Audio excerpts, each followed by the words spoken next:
This podcast was brought to you by Uncle Geeb Productions. Hey guys, and welcome everyone to the Drip G podcast. I'm your host, Uncle Geeb, and with me is host Drip Media Gaming. We record this podcast live every Wednesday at 8 p.m. Eastern Standard Time. You can also leave us a review on Apple Podcasts or Spotify. 5 stars, baby. On tonight's episode, we are talking about the Switch 2, but we're taking our own little take on it. We're gonna, and we'll get to that in just a minute. We're gonna get to a little bit of Nintendo history as well, so that should be fun. Drip, how are you doing this week, man? Doing fantastic. The weather's great. Stuff's starting to grow back on the trees. I love that. I've been outside a little bit. I went to a basketball court to shoot a video yesterday that I can't even use. That pissed me off. Other than that, it's been a great week. How about you? It's been pretty good. This week has been pretty good. I can't complain. Again, it's a midweek thing, so it's weird that we still do this. But yes.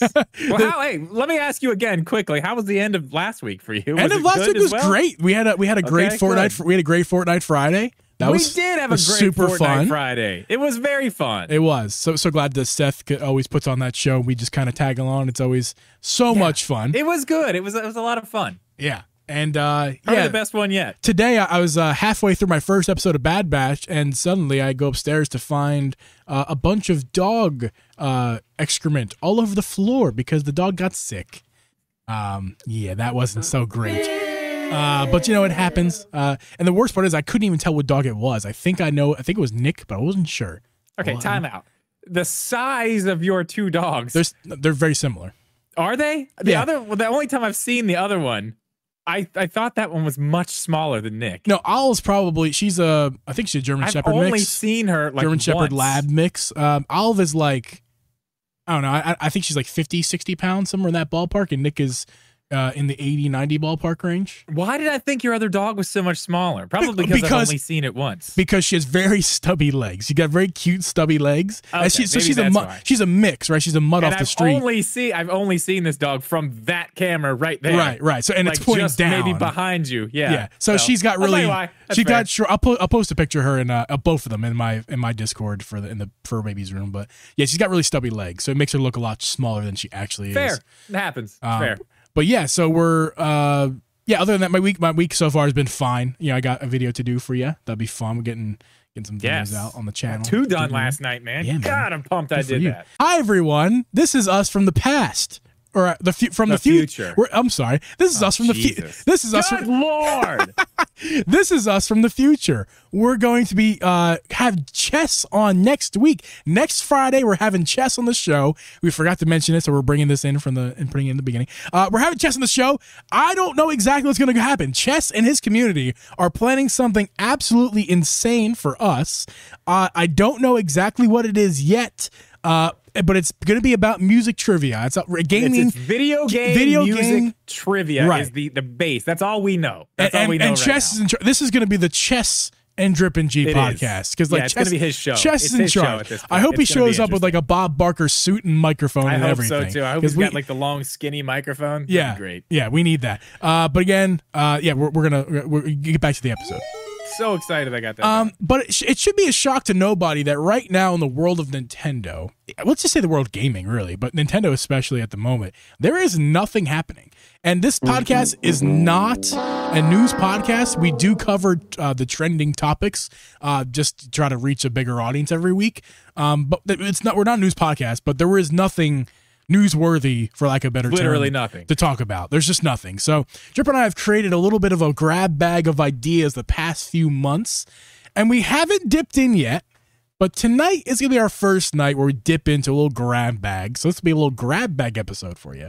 And Drip, we should just start calling it. I like that. Yeah. The grab bag episode. Drip, what are we talking about tonight? Well, Geeb, we're going to talk about the history of Nintendo. We're going to talk about the consoles they've made, the changes they've made, the things that we've seen them do and continue to do as they move forward, and what that could mean for their next console, the Switch 2. Presumably, the Switch 2 coming out the beginning of next year, from what we know. Maybe announced sometime in the next 4 months. I think it's a good time to talk about it, though. I think it's a very good time to really start deep diving into this, because we've done a bunch of the Switch 2 speculation bullshit. We've been doing it I mean, I don't know, 2 years now. We've been doing it for a while longer than that. Breaking news drip. I have my first video that I made my channel public was the last Switch 2 video you'll ever need to watch. And that was over 3 years ago. Well, actually, about 3 years ago. And that was only me. Really? Yeah. Yeah, it was 2021, dude. It was early. Yeah, well, I mean, I've made it was early 2021. It doesn't matter. Regardless, I think we're actually in the area now where it's like, it's okay to talk about this now. This is happening. And there's a lot of cool stuff. We know some stuff that's possibly going on with the storage, which I think is very interesting. I know we're going to get into that. But I do want to get into, before we get into the Switch 2 part of it, I do kind of want to just take a little stroll down memory lane, look at some of this stuff, and kind of just see the similarities and things, the way that they work, because you can see it. I mean, they keep bringing stuff with them. You know what I mean? Yeah. If you start at the beginning, like they have the thing, and then they take that thing, and they do something else with it. But they bring that little piece along. You know what I mean? Yes. And then they'll do something else, and then they'll innovate and do something different. But they bring a little piece along. You know what I mean?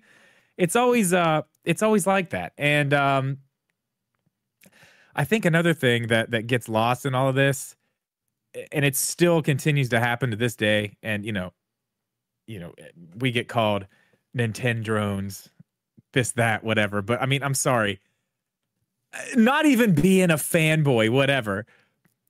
PlayStation, Microsoft, Sony, whatever, whoever you're talking about, they take what Nintendo does. Now they do it later, they do it better usually. But Nintendo's the one that's innovating all this stuff. And it's happened almost every single console generation since what? The Super Nintendo? The Super Nintendo. The NES? Honestly, I mean, like, I didn't have this written down, but we could even start at the Game & Watch. You know what I mean? Yeah. Like with the D-pad. They innovated with the D-pad, man. Before D-pads, you only had like joysticks. And actually, Drip, let's just start there because I brought it up. Let's just start there. We're going back in time. As one of my favorite podcasts, Stuff You Should Know, they call it the Wayback Machine. Let's go in the Wayback Machine real fast, and let's go back to the time where the Game & Watch came out. And obviously, like I just said, as far as like innovations, what they were doing, it was a handheld console, right? But it was the D-pad is specifically what we're talking about here. The D-pad they had other versions of it too that didn't have D-pads and buttons, whatever. Right. But yeah, the D-pad was the thing. That's when it happened. Yeah. Right. So I mean, the Nintendo invented the D-pad. If you didn't know that, they invented the D-pad. Before that, they had a patent on it for a long time. Yeah. They still might. Like the shape of the D-pad. Mm-hmm. I know they had a patent on it for a while. Like even when Sony, when the PlayStation tried to come out with a D-pad style, they weren't allowed to use that shape. That's why we ended up with the one.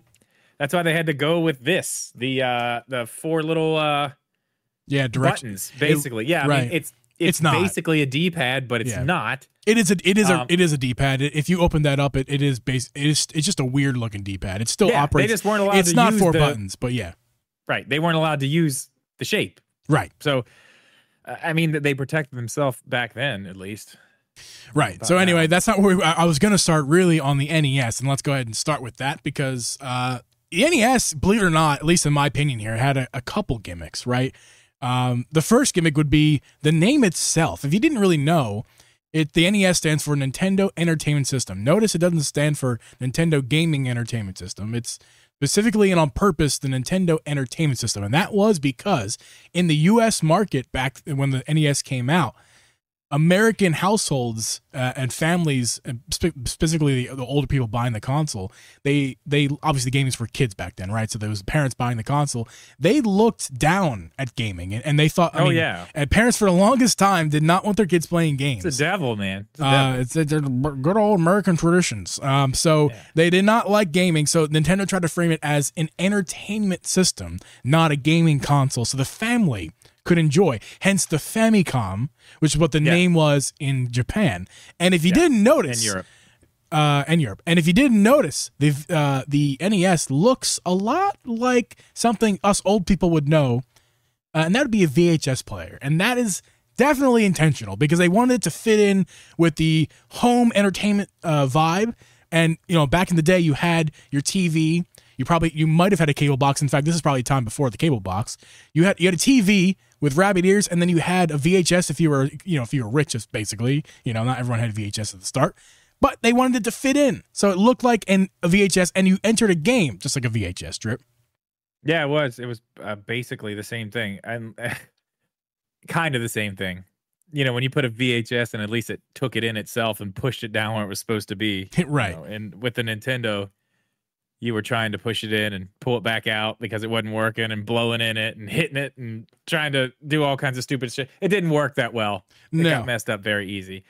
But I mean, the next thing they did, Super Nintendo, obviously more power. We know that.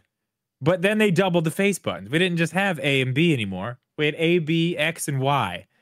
Everybody else did the same thing. Oh, more buttons, yeah. And shoulder buttons, too. Shoulder buttons. That's right. The NES had introduced the shoulder buttons, and they introduced 4 face buttons. Were they the first one to do both of those? I don't know. I don't think so. I do believe so, yeah. Were they? Well, I mean, yeah, nobody had shoulder buttons. Okay, I'm not positive. Sega may have had the 3-button controller. I don't know if they had the 6-button controller yet. Here we go, Drip in the chat. Thank you for 15% lets us know that Genesis had 6 buttons first. But technically, though, did they have the 6-button one first? That's what I'm wondering. But technically, that does mean that Nintendo still was the first to have 4.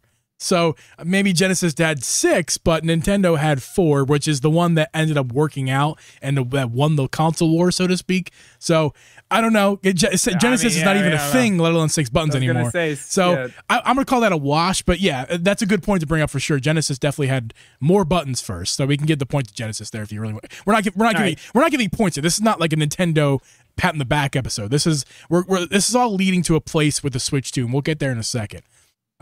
So the next thing is they kept those more face buttons. They kept adding more face buttons. They kept doing that. That went crazy. They kept the shoulder buttons. They actually added more. The Z button on the back of the 64 controller. That's right. I mean, obviously we know what a weird shape that thing was. That was a full departure from what they were doing with their other controllers. That's right. The N64 controller itself is a gimmick. I mean, it's got 3 handles. Oh, yeah. It's so weird. Yeah. So the design is iconic to this day.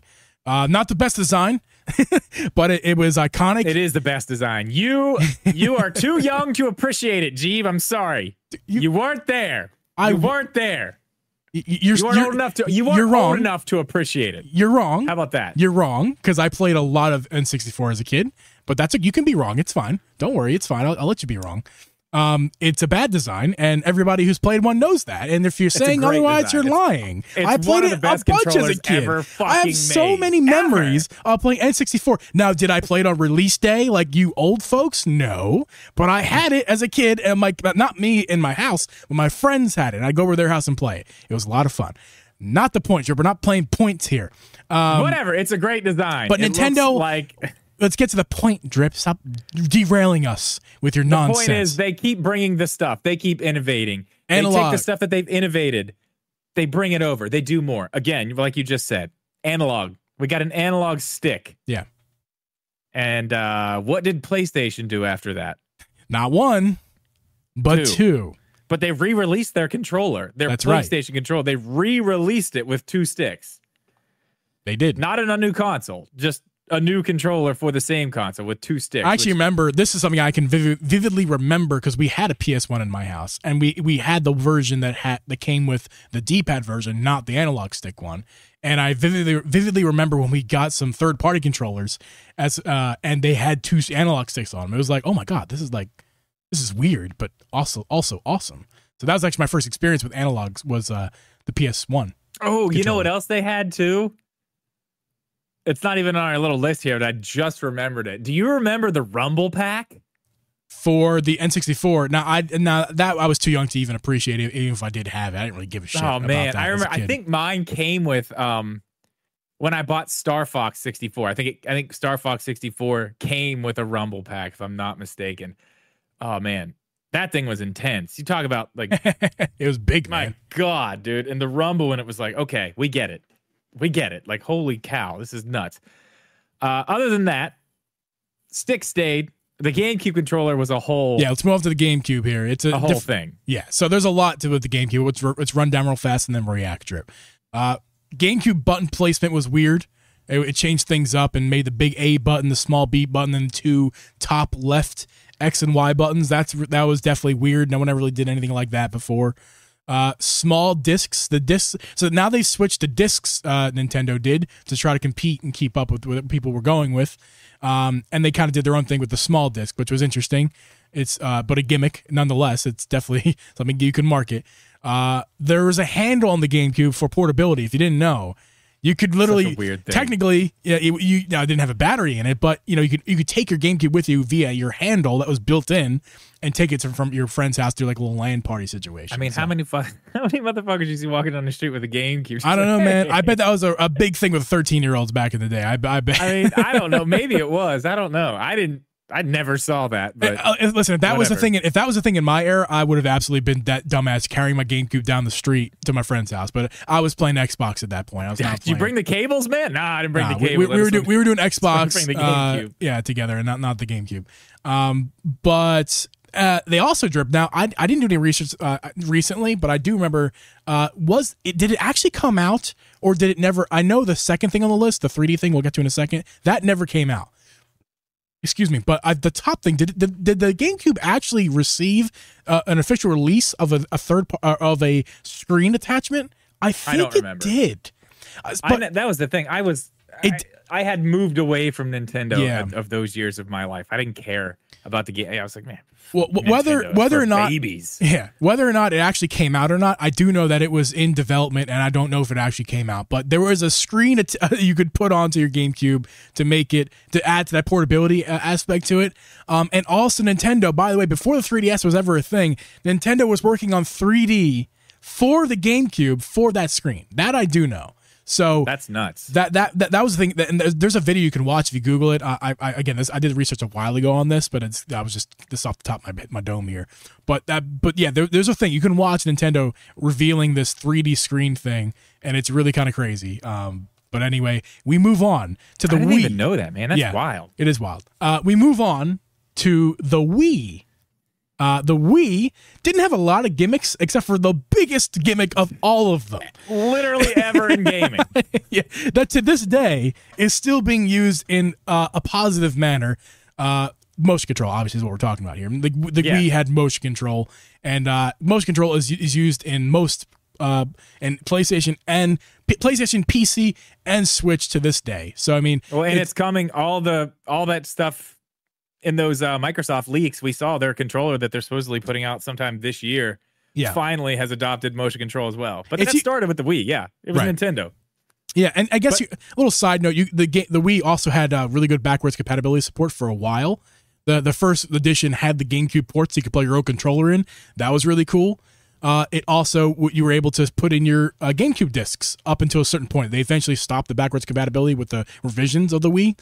But the first one had GameCube ports and support for the actual games themselves. So backwards compatibility is kind of a gimmick of the Wii as well, if you want to look at it like that. But I want to kind of go back to, I know this isn't like the point of this conversation, but again, this is where everyone else really started to be like, okay, let's just like Nintendo's got something here. The Wii was obviously a huge success.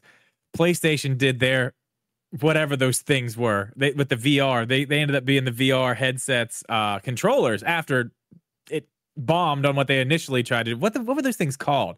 They had those little like glowing red and blue balls on top. They were like wands. I don't even know what they were, but they were trying to do the same thing that the Wii was doing with the motion control. Yeah. They saw that. They wanted a piece of that. It failed miserably. Xbox did what was it?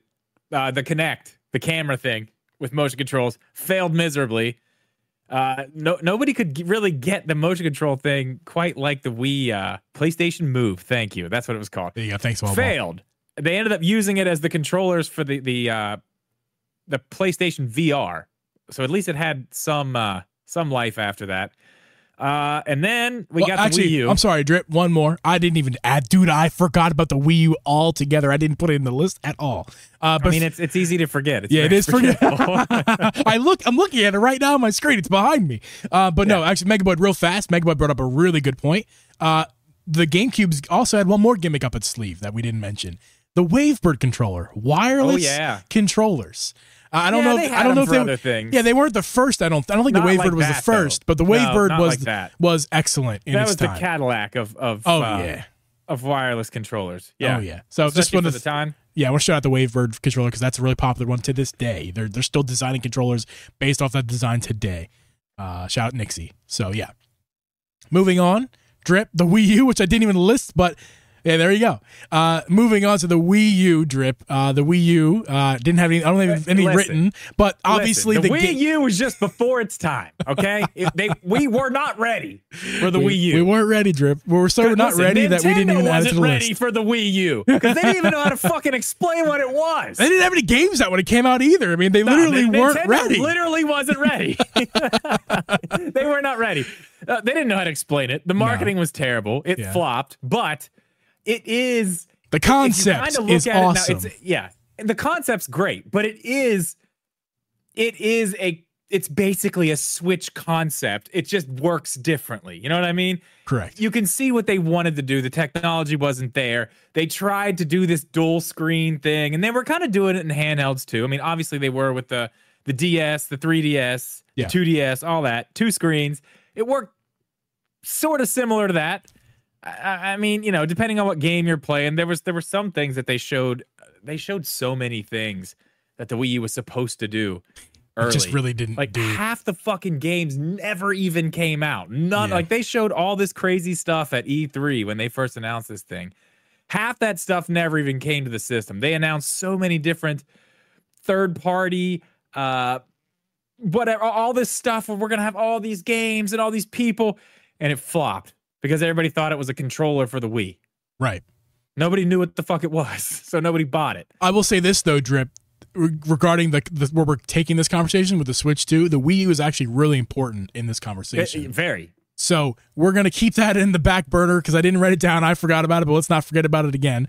Let's move on now to the Switch. Obviously, the Switch is a hybrid console. It's the biggest gimmick of it all, but I would say it's one of the best gimmicks that they've done because it's one of you can make an argument for this, but it's one of the only gimmicks of all the gimmicks they've ever done that literally like 100% of people will use at some point and enjoy.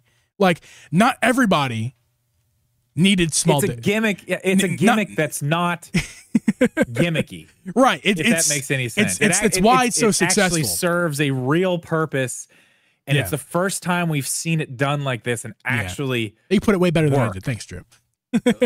Sorry. Sorry. Thank you. The hybrid system. It's something even younger. I'd play the 3DS, and I'd be like, God, I just want. We've always wanted games. We've always wanted it. Yeah, I want those games on this thing. I just wanted to play the same games. Why can't this play those games? And Nintendo finally did it. They finally did it. They gave me what I wanted the entire time, was just let me play handheld, but a full console experience. And they nailed it.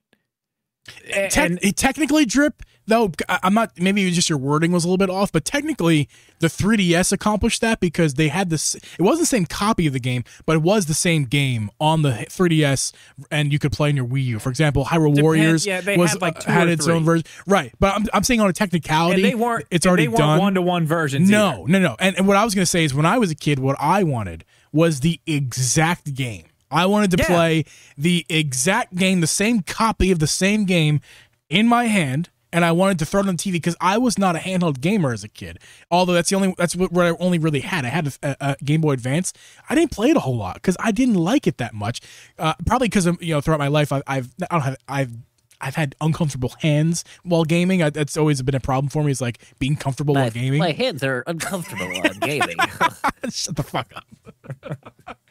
But no, so like it's always been a problem for me, and I didn't really realize until later in life that like, oh yeah, I don't play games a lot because my hands get cramped. So like certain controllers make me game for longer. And as far as when you had a game that only was available for this handheld console that wasn't comfortable, it was hard for me to game. But now, and that's what I wanted. I wanted a game that could play in my hand, but like on occasion for a few minutes, but then pop it into TV, and like that's what the Switch delivered it.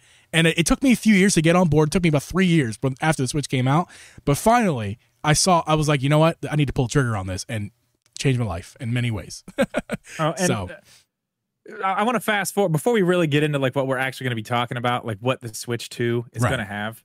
I kind of want to set this up a little bit more than we have, Sure. just of where we're at right now. Because when the Switch came out in 2017, most of us know, there was no competition. There wasn't another handheld like the Switch at that time. You know what I mean? There Yes. wasn't the ROG Allies and the Steam Decks and everything else we have now, because there's a ton of, in the last, what, is it 7 years? 7 years now? 7 years. There have been a lot of handheld hybrid style systems to come out, and a lot of them are fucking nice, like really nice. The Steam Deck, I mean, Awesome. it puts the Switch to shame as far as power. I mean, as far as Comfortability, man. It's so comfortable. comfortability, yeah. I mean, the Joy-Cons are not comfortable. I don't play. It's bigger, it's heavier, but somehow it's easier to play in handheld mode. Oh yeah, because there's something that's substantial in your hands. It's something to hold on to. They gave you something it's like to hold a on to. Cadillac. Yeah. So things have changed. Nintendo has a lot that they're going to have to put into this Switch 2 to make this a viable thing when it comes out, because there's a chance that this thing could come out and they could fuck this all up just like they did with the Wii U. And you know what I'm talking about. Oh yeah. A big problem I think with the Wii U is something they did was they put way too much stupid shit in the Wii U. Like, oh, it's a TV remote. It's this. It's that. It does this. It does that. And everyone's like, hold the fuck on. I just want to play my games. It's a controller Nintendo. for the Wii? They're like, no. It's not a controller for the Wii. It's the Wii U. It's also a TV remote. It's got this. It's got that. You can play it just handheld. You don't even have to use the Wii U. You mean the Wii? It hooks up to the Wii? No. Because let's not forget up. the Wii U console itself, not the tablet, but the console looks an awful lot like a Wii. Oh yeah, and in the initial marketing, it's a they didn't even show the damn thing. white slab. Yeah, that's a good point, Drip. They never even showed it in the marketing, which is a big reason why I was confusing. It was in the background on a screen, and it was blurry. They showed the controller only. Once we finally saw the console, though, it's like it even looks like the Wii. Yeah, it looked like a black Wii instead It's of a like, white it's got rounded Wii. corners. Yeah. It must be just like a new version of the Wii, and all these accessories will probably go backwards compatible with the Wii. And it's like, no, it's not at all what it is. That's what it was too. Everything was called like the Wiimote. Because in the commercials, Drip, the Wii U was using Wii nunchucks for a lot of things. Yeah, well, that too. But all the it's not backwards. were Wii this. The nunchucks and Wii were not that. just backwards compatible; they were a feature of the console that they brought over. It shipped with a light bar. I thought. Did it not? I don't know if it shipped the light bar. Did it? I think it has the port on the back. I mean, at least it does have a port on the back. Yeah. it's supposed to be plugged in. It's not natively. I mean, they made everything with the Wii completely compatible with the Wii U. I mean, we could do a whole show, Drip. Tablet. Yeah. I mean, maybe next use a Wiimote and the golf ball's on the screen on the ground. Right. It looks like a fucking controller. Maybe next week, if we're still let on the content, we'll just do a whole episode on the failure of the Wii U. That'll be the thumbnail. I'll tell you when we're going to do it, Geeb. We're going to do it tomorrow on for our members podcast. So if you want to hear that, you can become a member. All you got to do is click the button right down there. Hit join. You can become a member. You can get extra podcasts every month from us. We do an extra podcast every single month for members. I could kiss you right now. Click that. We will be doing that tomorrow. But let's move on. Yeah. The Switch 2 has a lot of shit it's got to get right. A lot of shit. We actually can't move on. Very briefly, we need to touch. We're not moving because on. we ignored half of Nintendo's other consoles that they've put out. All the handheld consoles. We need to brief. Yeah, okay. Because these are important too. Run through them briefly because it's important. There's probably more. I might be missing some here, but again, these are all off the top of my head, right? So the Game Boy Light came out in Japan only. It was a version of the Game Boy Pocket that had a backlight, or actually a front light is what it was. So that was a little gimmick console that came out handheld wise. Yeah. Of course, the Game Boy Micro came out. Game Boy Advanced, Game Boy SP, Game Boy every other thing. In terms of gimmicks, though, those were not gimmicks. Those were just different variants of the console. But the Game Boy Micro was absolutely a gimmick. It was a Game Boy Advance, just small. It's literally its only existence was a gimmick. The Game Boy Advance was the Game Boy Advance SP. It was a clamshell. I wouldn't say that's a gimmick, though. I guess you're kind of right. It was a little bit of a gimmick. It's a gimmick. It's a little bit of a gimmick. It's improved design, though. It's less a gimmick, more improved design. Well, and that led to the 2DS. Correct. The 3DS. And moving on to the last things I could think of were the DS, the 2DS, and the 3DS. All three of those were lumped together. All different gimmicks. There's many. The DS itself started the whole thing with the clamshell handheld thing, right? Except unless you're giving that credit to the SP, which you could, it's fine. But in this purpose of this conversation, I'll give it to the DS. Really started it. That's its whole shtick, was double screens clamshell. Then you went to the 3DS was after that, right? Well, actually, there was a bunch about a gimmick. There was a bunch of other. There was like the DS Lite and the DS Lite Plus and whatever the fuck. There's a bunch of little ones. But how did you feel about the 3D on the 3DS? I actually liked it. I really did. And I had the OG DS. I've never even seen the 3DS, the new 3DS that has an improved 3D. I've never even seen that one. I've only ever used the original one. It's way better. Yeah, I like it. I also was the guy in 2010 who encouraged my parents to purchase our family TV was a Sony 3D TV, and actually enjoyed the 3D for a little bit there. So I'm that weirdo who I also to this day will go and see 3D movies. Why? God, that's so I weird. I like 3D movies. Wait, what does your mom call every gaming system? The Game Box X. I will never get sick of that. That's the funniest thing. Dude, I'm gonna be 30 years old this year, and we're still to this day laughing about that. Okay. Get off the damn Game Box X, will you?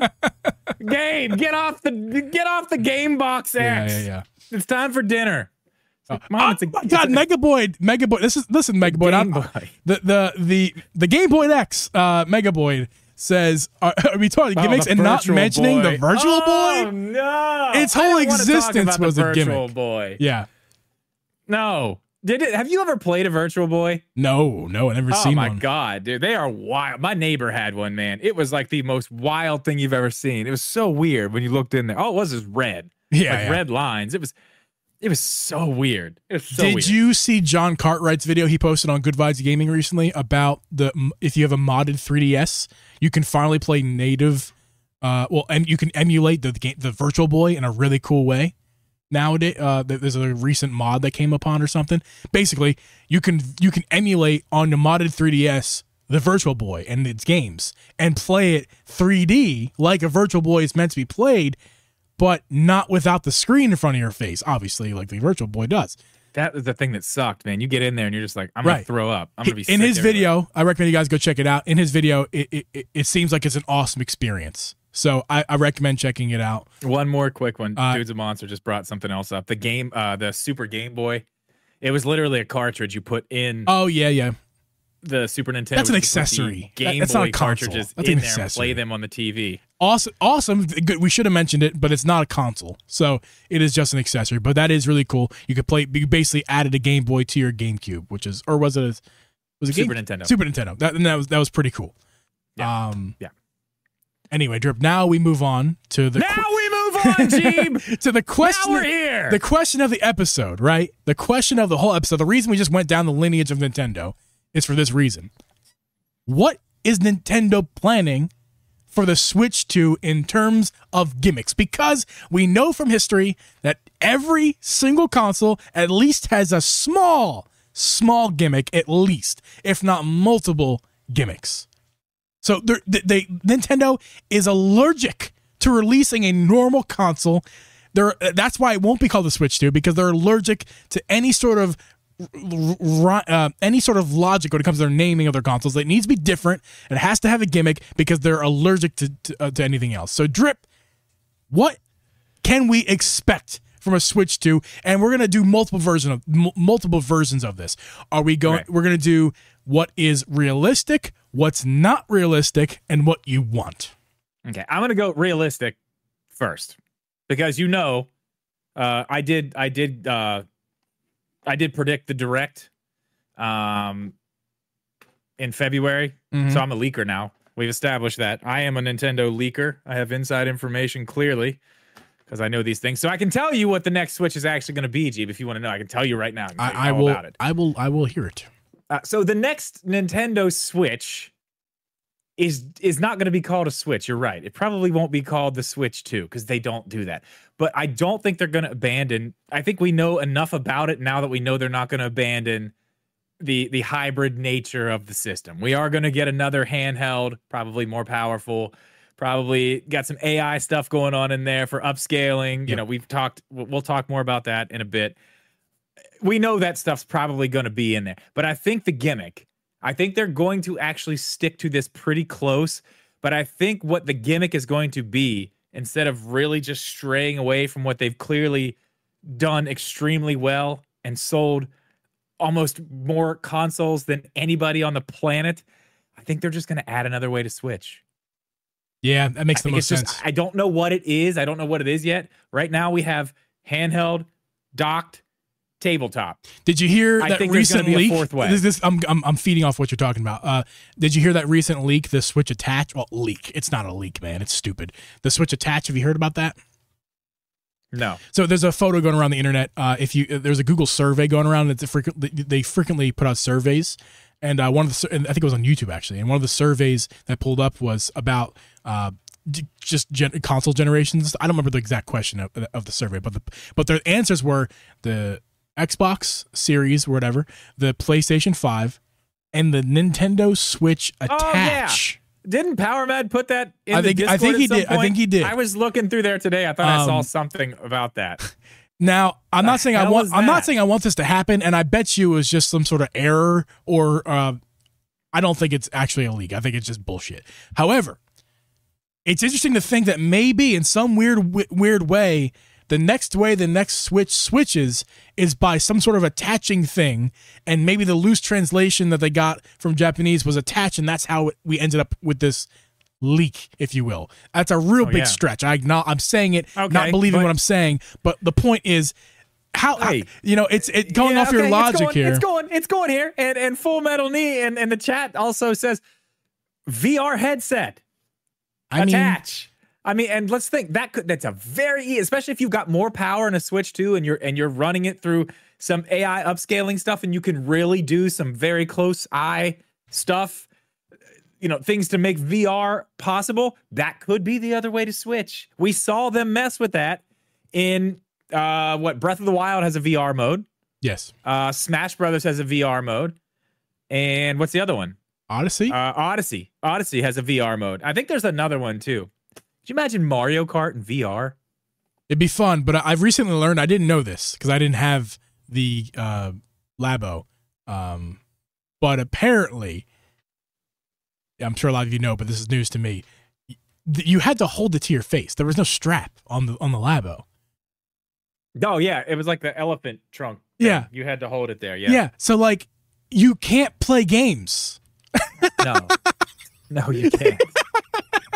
You're very busy, holding it to your face. You can't play. It's a VR headset. This looks so for cool. gaming that you can't play the game. No, we can't. Wait, you move. Take the controller. I can't see where I'm going. I've seen the images before. I've seen it on the internet, and I never put together that. Oh yeah, you're holding it to your face. Therefore, there's no way to hold the Joy-Con to actually play the game.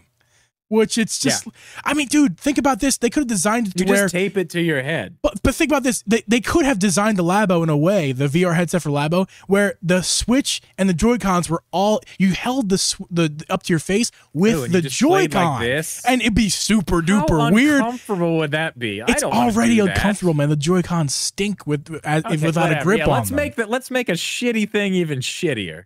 No, but at least you could play the game. Why would you put that out like that? That's fair. Okay, so maybe that's the other way to You still got to hold it to your face, but at least you're holding it with functionality. I mean, come on. I mean, I don't really have... What are you going to do? Take out your you-know-what and just play with that? How are you supposed to play the games, man? And what do females do at that point? I mean, come on, man. Jesus. Okay. Anyway. This is not a podcast for children. Let's go to some other stuff here. Realistic. New Joy-Cons. I don't even know, honestly. We'll talk about the crazy stuff that could happen with that. I'm putting myself in timeout. I'm putting myself in timeout. I'm just gonna. Okay. Well, I'm just gonna leave the screen. Okay. I feel like the Joy-Cons. That's up in the air. I think it's a very big missed opportunity that Nintendo did not make any other Joy-Cons. All we have are different colors of the same exact thing, while third-party companies have made basically every other thing we asked for and all the weird stuff that we thought Nintendo was going to make. That was the cool thing when the Switch was announced, too, because we were like, oh man. Like, no. There's going to be I'm all still these waiting. attachments, this and that. I'm still waiting for the NES controllers that are dysfunctional and sideways on the side of the Switch. I need Joy-Con that I can't play with. That's what I need. I'm still waiting for. Oh wait, I'm not waiting for it. Nintendo put that out. They did put that out. That's the only thing they put out. But I mean, we've got GameCube. We've got GameCube Joy-Cons. We literally have had other companies make GameCube controllers, cut them in half, and make them into Joy-Cons. Several. And they work well. We've got, and look, God, I just got these. I just did a video. You know this. Just did a video on these ones from Binbach. And let me tell you something. These might be the most comfortable Joy-Cons I have ever used in my life. They are amazing, man. They're so good. Nintendo gives us one shape. And it's worst. And it's the worst shape. And it's the worst shape. Yeah. Everybody else, every other company has been trying to make the Switch holdable for 7 years. And Nintendo's like, we got new colors though. I will actually argue against Hari for being the worst shape. I know there's a lot of Hari split pad fans out there, and I'm not. You can enjoy. I'm not saying you can't enjoy your product. For my hands, the way I hold a Switch, the Hari split pad is the worst Joy-Con because there's a point on the end of, and it literally, the way I hold it, I know I accept that I'm weird, but the way I hold it, it digs directly into my hand. All of that, at least the Joy-Con is smooth, right around the edge. This thing has a freaking point. But anyway, these are great, man. Yeah, these are so good. These are really good. I can't wait for that video. Video's coming out Friday, by the way. Indeed. I don't know about those. I mean, I don't know. That's up in the air. New Pro controller. Yeah. Well, hold on, Drew. I'm going to address this first because it's in the thumbnail. That weird looking Switch I put in the thumbnail. Let's just talk about that real fast. So if you're an audio side and haven't seen the thumbnail, go check out the YouTube channel. It's there. Also, we post it to our socials. You can check out the thumbnail there as well. But it's basically the Switch 2 has dual screens like a 3DS. It's a clamshell design. Which drip would really help me out and make me a credible leaker? Because I leaked that console. How many years ago? Was it 2 years ago now? 2 years ago?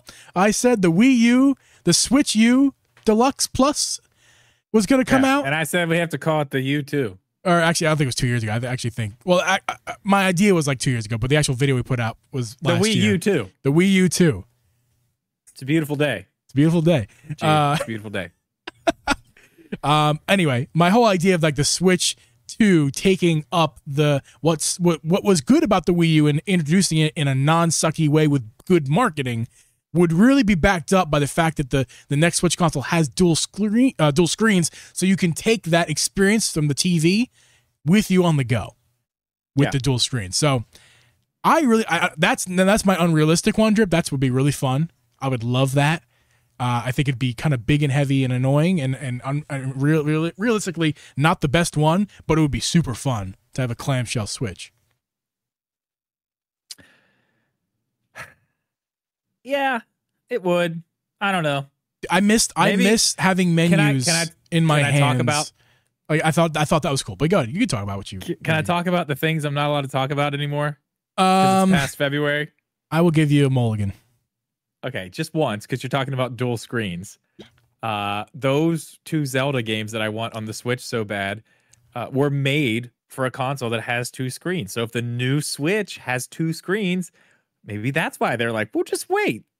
We'll just wait and put them out on the one with two screens since they're already made for two screens. Okay, I'm done. I won't say anything else about it. Something before we get into this other stuff though, I want to talk about the storage.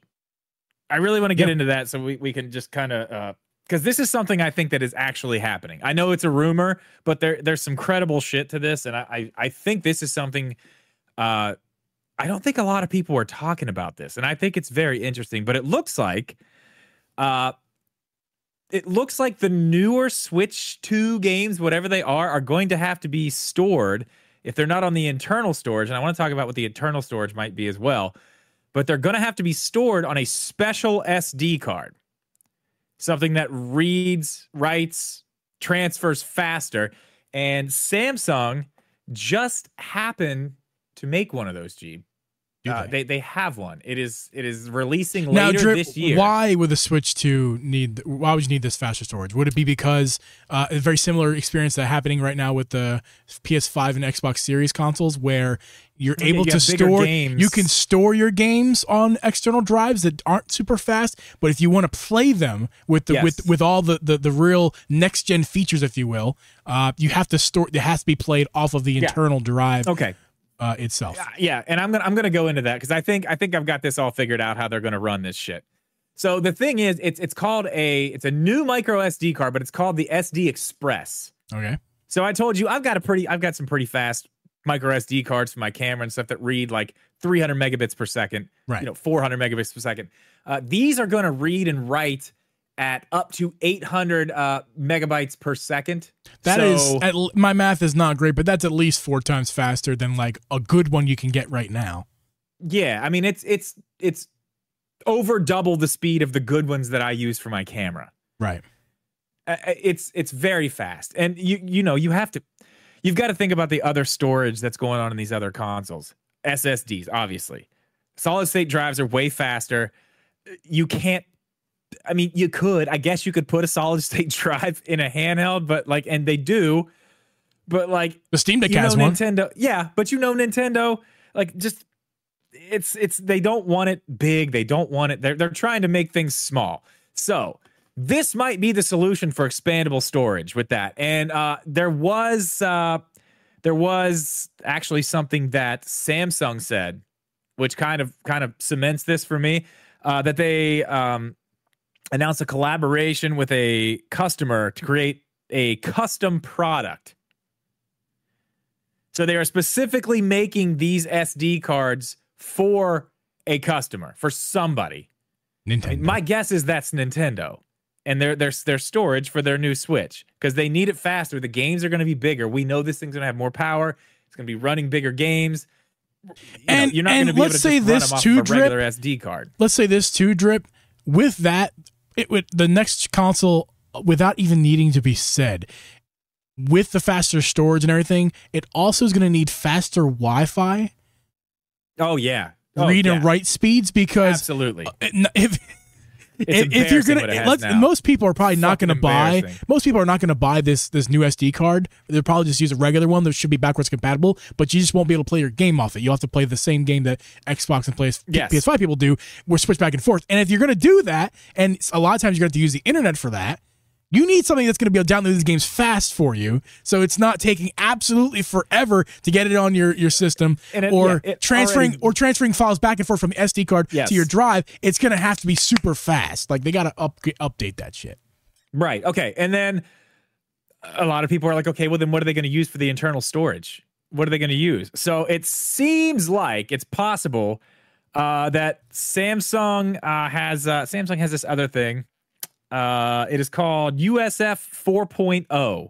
Okay, tell me about it. Now that's what they use in Samsung phones. Okay, Okay. That's the internal storage for mobile phones right now. And it can, it's fast. It's super fast. It's kind of going to go hand in hand with these fast cards. So instead of using an SSD, it looks like they might be using this USF 4.0 as the internal storage for the Switch. So you're going to be able to get the maybe 256 gigabytes in internal, not the 64, the bullshit we have now, 32 gigabytes, which is absolutely unusable. I mean, obviously, that's not going to be what we want. But if this is it, if this USF 4.0 thing is what they do the storage with, you're going to be able to store your games that you need to play. And it's going to end up being this Xbox Series S, X situation, PS5, where you can play older Switch games off of a regular SD card if you have that. Right. If you don't have the new version. It doesn't matter where those old games are stored. It matters where the new games are stored. They'll be fine. Yeah. And then you can store the new ones on the system. But if you have both, if you have the Express SD and this, then you've just got expanded storage for everything, which is the same way it works with the new consoles now. But I mean, this would be something, I think this is true. I mean, obviously I don't know for sure, but it makes so much sense that this is the way they would do it. Because it's fast speeds, super fast speeds, and it takes almost, it's low power consumption. That's the big thing. That's what I was trying to say about the SSDs and doing all that other stuff.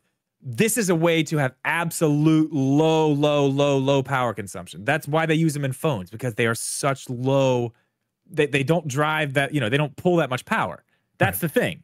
So all this makes sense. It could all be wrong. Could be bullshit. But I mean, I like it. I hope that's what they do. It would really go hand in hand with everything else we've heard about not only bigger, better games on this system, all the AI stuff that we're going to be seeing. I mean, there's going to be a lot that's pulling power from this system, and they have to find ways to cut it down in other places. And I feel like this is one of them. So now, let's recap real fast here. The features that, the whole reason we spent a lot of time there going over the past Nintendo consoles, some realistic features that could come directly from past consoles are a feature like the clamshell design. It could. It could happen. It really could. It's really not impossible for it to happen. It's not. A smaller device like Game Boy Micro, Switch Lite. We could get two versions where we could get something small. I think we'll get a light. I think we'll get a light version of whatever this thing is. Yeah. Halfway through the life cycle, 2 years, 3 years in. Anyway, obviously, I think that's a given. Obviously, there'll be. There will be the same gimmicks that the Switch has. The switching ability itself will be present. And you could pull some other stuff as well from old stuff. And as far as some stuff that wasn't really a factor back in the old days where Nintendo's dropping consoles, like we just talked about, data transfer speeds with hardware, that was not a factor back then because you're playing the games off the cartridges, not the internal memory. Because most of the systems didn't have really in the a lot Switch. of internal memory. Wi-Fi is something that it's recent history was important, but right now especially, the Switch is so behind as it is right now with Wi-Fi. It's so bad, dude. What did you tell me it was the other day when we were on the phone? It's pretty much capped. If I on both of my speeds are a lot faster, way faster than this, but I've noticed the Switch will cap you at 15 down or up. No matter 15 megabytes insane. Down or up. Like I'm capable of like 1,000. I don't know, like the math is hard, but I'm capable of 1,000. Of 1,000 down and up, and it's only giving you 15 at capping it. At that. I know. So yeah, that's nuts. The Switch, man. You got to have more data speed. That's a given. But it must happen. What was the other thing? I was just about to say something else too. Stuff's changed a lot from now since 2017. I mean, and you got to remember this too. A lot of the tech in the Switch isn't 2017 tech. It's like 2015. It's older. That's why they were able to keep the cost down. 2015. That's why the Switch is pretty cheap at launch, because they take older tech and put it into their new stuff. But yeah, it's like the Bluetooth in my 2015 Pilot. Like it's so far behind what's actually like if you have like a YouTube video playing and it's coming through the speakers in the car, it's like 3 seconds off. It's like, oh, I can't watch this. I want to die. My 2014 Dodge Dart, it's the same way. Also, oh my God, if you've ever used the Uconnect services from Dodge, I've not. Oh, good Lord. Oh, good bad, Lord. Huh? Oh my God. There's like a whole voice system to control certain things like pairing. There is no button in my car to pair a device. You must use the voice commands. And if you didn't know, car tech is always behind regardless. So in 2014, the Bluetooth voice assistant was so bad. And they lock features away with the voice assistant. Like if I want to pair a new phone or anybody's phone, I gotta press the button. And it's not like it's not like I can say enter Bluetooth pairing mode. I have to say the exact phrase that it wants. And not only that, but it doesn't understand what I'm saying. So, and I can't remember half the time what the phrase even is. I'm done complaining about that. I got it. I got it. It's I had to vent about that. I've never told anybody about that. The stuff inside the Switch is old. They're going to have to upgrade a lot of this stuff. I think these are things that are like a given. These are things that they absolutely have to get with the times on. And even more so now because, again, back then they didn't have any competition. Now they've got a bunch. You look at stuff like the Steam Deck, it's like you said, it's got an SSD in it. Yeah, a and computer you can open it up SSD. and change it out. Yeah. It's got real shit. Yeah. I mean, backwards compatible, gotta be. I mean, I don't even know about a new Pro Controller. I feel like the Pro Controller they have now is like, it's pretty damn good. Maybe a little bit of a redesign. I think But what they need to do is what Xbox did with Xbox One to Xbox Series. The controller barely changed. Yeah, but they added a button. They refined everything. Everything is nicer about it. So that's what they need to do. Nintendo needs to make it not cheap crap. Now, I love my Pro controllers, but let's be honest here. There are seams all over it. It's not the best quality controller, and it's a bit expensive. Pretty nice, though. It's nice for what it is, but if you go hold a PS5 controller, it's like, oh yeah, that's what $80 is supposed to get me. Not these are not your $300 privileged man not controller. That one. Whatever. God damn it. This. Sorry. Jesus. This. I have 2 of my privileged man controllers that I got for free. Fuck you. Come and get it. Yeah, that's right. No, but I think everyone can agree that the quality could improve, especially for $80. Listen, like 8-Bit Dode, a lot of these companies, third-party companies, are making better, really nice stuff, better quality very than nice Nintendo stuff. in certain ways. So anyway, they can do that.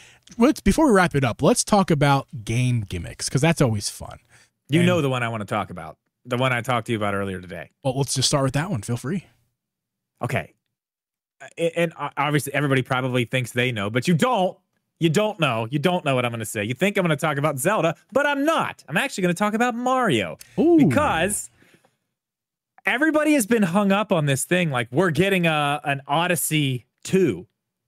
But I don't think that's happening now. I don't think Odyssey 2. I think Odyssey was its own thing. It will sit there as Mario Odyssey with Cappy, and we won't see that in the next game. And I feel like, again, we go back to console history. NES, we had Mario 1, 2, 3 sequels. Cool. Yep. Super Nintendo, we had Super Mario World, and I think the Yoshi, whatever the hell that game was called, was like the sequel to that. Okay? Yeah. One system. Yeah. One system. Then we went to GameCube. What we have? Sunshine. That was it, right? Mm-hmm. One game. We had Galaxy and Galaxy 2 on the same system. Wii U. I don't think we had a new Mario game for the Wii U. Like Super Mario Maker, 3D. if you want to count that. Yeah, okay. But then they had Mario 3D Land or 3D Mario 3D World. Yeah, 3D World, but that Super Mario 3D that World. wasn't really like a mainline 3D Mario. No, but it's the best one. Hot take. It's a good GB said it. GB said it. No, okay, it's not the best one. It's my favorite one, though. It's my favorite. Good. Yeah. It's good. It's not the best one. Anyway, so then we go to the Switch.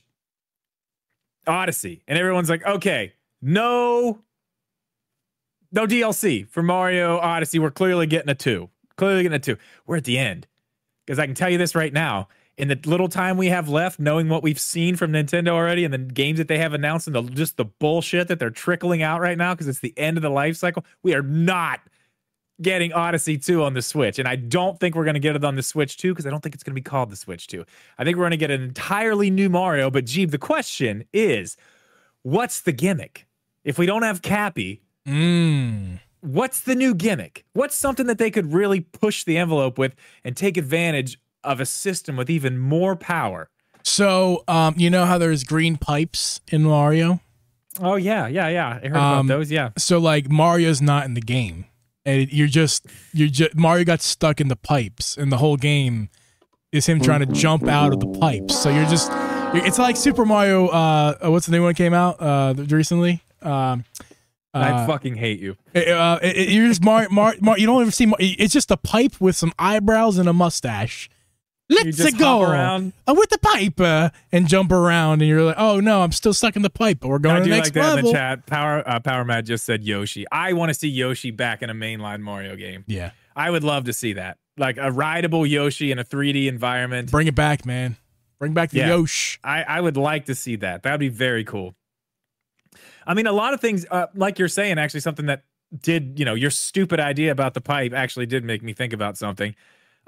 What if it was like a seamless open world type of thing where you could just literally go into a pipe and be in a different world? Like with no loading screen. No loading. Like with this faster stuff where you're just like bump in a new place. Oh, I think you can guarantee. I think you can guarantee that the next Mario game is open world because that's what they wanted to do with Odyssey. They just weren't able to achieve it because that game was running 60 1080, right? I mean, arguably not really, but where Breath of the Wild was 1080 30, so that's a lot less power it needs to be capable. I think with Odyssey, I don't know if it's all power was the reason why it wasn't open. Maybe it was also just a choice that they made, or maybe somewhere in between that. But I think you can bet that the next Mario game will be 3D Mario game will be open world. Yeah, I mean, I think that would be cool. No Like if it was screen. really like honestly, like you could just go wherever and maybe more. I'm not saying like change the style of what the game is, but like instead of making it like, oh, we're going to this world now, we're going to that world now. Like, okay, we can go in and out of these different worlds and, you know, do different things here. And then maybe get like, oh, I just got to, I don't know, some type of power up. And like, I'm going to leave right now because I want this power up. I want to use it over here because I know there's this thing over here that I can get. You just hop in a pipe, go over to it, get it, and then, okay, I got it. Now I'm coming back. You know what I mean? Just really moving around. Like that would be cool. I think that would take Mario to another place. And I'm simplifying that idea, but I feel like that'd be a good place to go with it. Yeah, and I feel like this would be a good place to stop for today. Love that. Great episode, Drip. This is probably one of my favorite ones this year. Outside of our guest episode, of course, that was always fun last week. Thank you guys for tuning in to check out the Communication Error podcast. Hopefully, you checked out the content they've been putting out recently as well, and subscribe to them. Yeah, they were fun. I want to have them back. Oh, absolutely, especially the two of them, because Johnny's great to have on, and I'd love to have him on his own again. But it's especially fun to have the two of them because their whole shtick is like they argue with each other more than us, Drip. Believe it or not. Yeah, I know. Yeah, I didn't think that was possible. So it's fine. So I would love to have them back on and get like poke the bear there and try to get him to fight like fisticuffs. Let's do it. No, we need to get invited on their podcast. We're gonna be nice. But anyway, they already said we're in. It's fine. We don't have to be nice anymore. That's in. true. When? That's the question. When? I want a date. Yeah, we got to get that scheduled. But yeah, awesome podcast, guys. Hopefully we can do this again. We will actually do this again tomorrow night for the members only. And again, what was the title I had for it? The Wii. I don't know, but we're talking about the Wii U.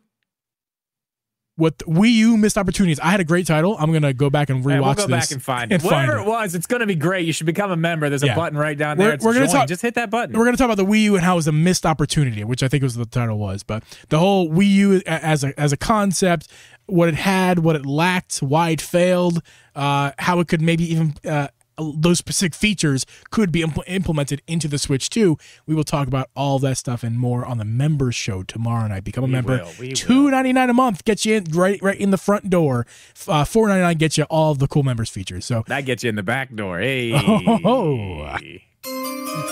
Why that one? Why that sound, Drip? That's the first one I saw, Geeb. Wait, we never said anything about chess on the podcast. Hold on. Hold the phone, Drip. Oh. We're going to cut this portion of the show into the beginning of the show. Yeah. So we're going to sign off for now, guys. And we'll see you guys next week. Later.